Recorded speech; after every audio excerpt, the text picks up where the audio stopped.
Election commission of ઇન્ડિયાના નામે એક ફેક પત્ર વાયરલ થયો। જિલ્લા કલેક્ટરને સંબોધિત કરી આ પત્ર લખાયો છે। જિલ્લા કલેક્ટરને ટપાલ દ્વારા પત્ર મોકલાયો। જિલ્લા કલેક્ટરે ટ્વીટ કરીને માહિતી આપી। વાયરલ થયેલો આ પત્ર નકલી છે।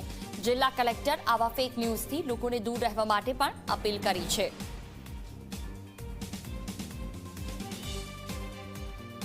વધુ માહિતી સાથે સંવાદદાતા નચિકેત મહેતા ફોન લાઈન પર। જી નચિકેત, આ લેટરમાં શું લખવામાં આવ્યું છે, ક્યાંથી આવ્યો છે લેટર, કોઈ જાણકારી સામે આવી?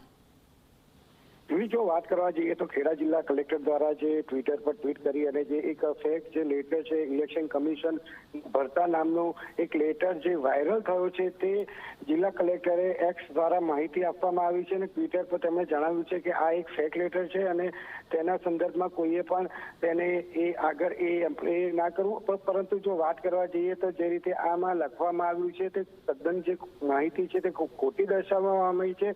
આ કયા વ્યક્તિએ લખ્યું છે, કયા કારણથી લખ્યું છે અને આ કેમ વાયરલ કરવામાં આવ્યો છે તેની તપાસ જિલ્લા કલેક્ટરે પોલીસને સોંપી દીધી છે। પરંતુ જો વાત કરવામાં આવે તો જે આ લેટર છે તે લેટર અન્ય જગ્યાઓ પણ વાયરલ થવા પામ્યો છે, અન્ય જિલ્લાઓમાં પણ વાયરલ થવા પામ્યો છે। એટલે હાલ અત્યારે પોલીસ તપાસ કરી રહી છે કયા વ્યક્તિએ કયા નિર્દેશથી આ લેટરને વાયરલ કર્યો છે તેની હાલ તપાસ શરૂ કરી છે।